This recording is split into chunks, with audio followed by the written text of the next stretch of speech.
Hello friends, chicken curry ఒక్కసారి ఇలా వండి చూడండి. చాలా బాగుంటుందండి ఈ రెసిపీ.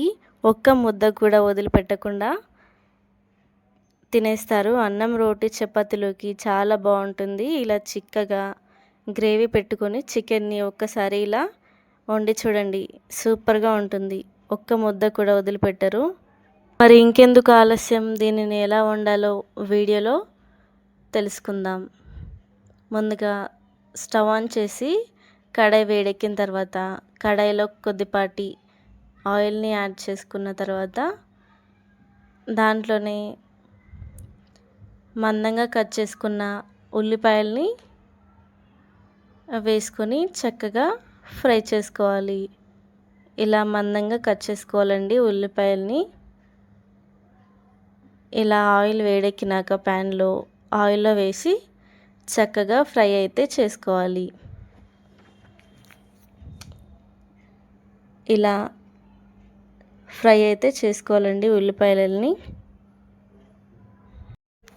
ఇవి ఎర్రటి రంగులోకి వచ్చేంత వరకు చక్కగా ఫ్రై అయితే ఇలా చేస్తూ ఉండాలి.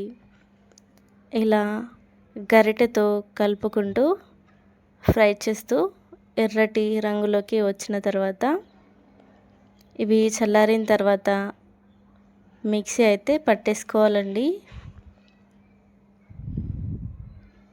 దీంట్లోనే కొత్తిమీర కొద్దిగా వేసుకొని ఇలా పేస్ట్ని అయితే చేసుకోవాలి. దీంట్లోనే 2 టమాటాలని కట్ చేసుకొని వేసుకోవాలి. ఇలా టమాటాలు, కొత్తిమీర, ఉల్లిపాయలు కట్ చేసుకొని మిక్సీ అయితే ఇలా పట్టేసుకున్నాం.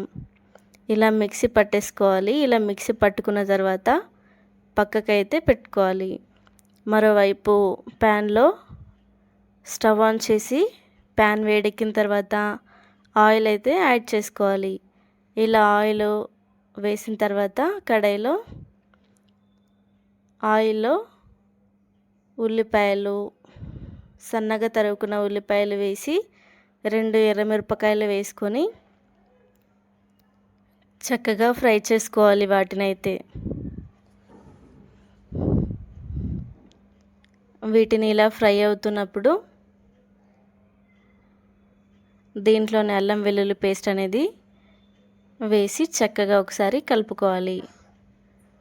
పసుపు కొద్దిగా వేసుకోవాలండి. ఒకసారి ఫ్రైలో కలిపేసుకుందాం. ఇలా అంతా పచ్చివాసన పోయేంత వరకు అల్లం వెల్లుల్లి పేస్ట్ది పచ్చివాసన పోయేంత వరకు చక్కగా కలుపుకోవాలి. ఇలా కలుపుకున్న దాంట్లోనే ఇందాక పేస్ట్ పట్టుకున్నాం కదా, టమాటో ఉల్లిపాయలది మిక్సీ పట్టుకున్నది దీంట్లో అయితే కర్రీలో వేసుకోవాలి. ఇలా తాలింపులు అంతా వేసుకున్న తర్వాత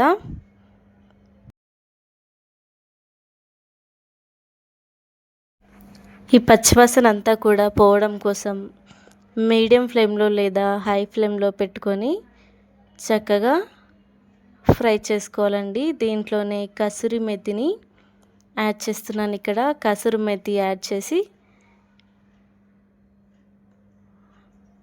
చికెన్ని వేసి చక్కగా కడుక్కోవాలండి. చికెన్ అయితే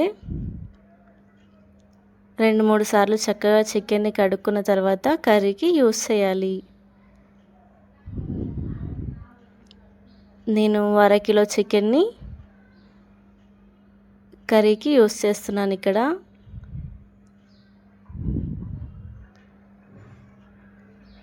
ఈ చికెన్ అంతా కూడా మంచిగా కలుపుకోవాలండి. ఇలా కొద్దిసేపు చికెన్ని ఇలాగే వేయించుకోవాలి. ఇలా కలుపుతూ కొద్దిసేపు వేయించుకోవాలండి. చికెన్ అయితే చక్కగా టేస్టీగా వస్తుంది ఇలా వేయించుకోవడం వల్ల. ఆయిల్ అంతా కూడా ఇలా చికెన్కి ఇవంతా కూడా పట్టేసి చికెన్ అనేది రుచిగా వస్తుంది మనకి.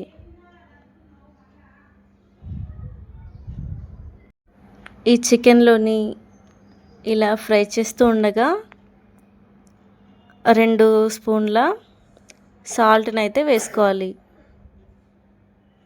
ఇలా 2 స్పూన్ల సాల్ట్ని వేసుకున్న తర్వాత మరొకసారి సాల్ట్ అంతా కూడా ముక్కలకు పట్టడం కోసం ఒకసారి కలుపుకోవాలి ఫ్రెండ్స్. ఇలా ఒక 2-3 నిమిషాల పాటు చక్కగా ఫ్రై చేసుకున్న తర్వాత మూత పెట్టేసుకోవాలి. ఇలా మూత పెట్టేసుకొని కొద్దిసేపు అయితే దీన్ని ఉడకనివ్వాలి.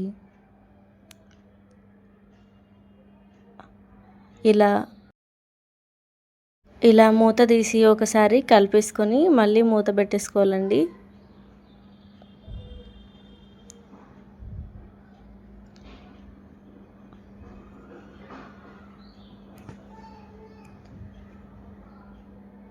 ఇలా సాల్ట్లో చక్కగా కొద్దిసేపు ఉడికిపోయిన తర్వాత మసాలాలన్నీ కూడా చికెన్కి పట్టేస్తాయి. ఇలా ఉడికించడం వల్ల చికెన్ అనేది టేస్టీగా రుచి అనేది మారిపోతుంది. చికెన్ది చాలా బాగుంటుంది.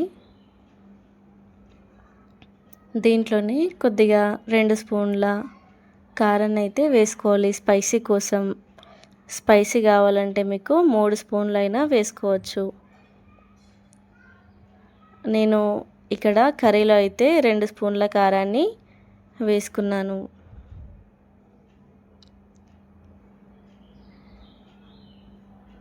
ఈ కారం ఇంట్లో పట్టించిందేనండి. కారాన్ని వేసుకున్నాక చక్కగా ఇలా ఒకసారి పీసులు ఇలా చక్కగా కొబ్బరి ముక్కలా ఎలా ఉడుకుతున్నాయో చూడండి. చాలా చూస్తుంటేనే నోరు ఊరిపోతుంది. చాలా బాగుంటుంది కర్రీ అనేది. డెఫినెట్గా ఒకసారి మీరైతే ట్రై చేసి చూడండి. ఇలా కర్రీని అంతా కూడా కలిసేటట్టు కలుపుకున్నాం కదా. ఉప్పు కారం కూడా చక్కగా ఉడికిపోవాలి. దీంట్లో చికెన్కి ఎంతసేపు ఉడికిస్తే అంతసేపు కారం ఉప్పు అనేటిది పడుతుంది. కొద్దిసేపు 10 నిమిషాలు మూత పెట్టేసుకొని ఉడికించుకోవాలి. సర్వ్ చేసుకుంటే సరిపోతుంది. రేపటి వీడియోలో మళ్ళీ కలుసుకుందాం. సబ్స్క్రైబ్ చేయండి. Thank you for watching.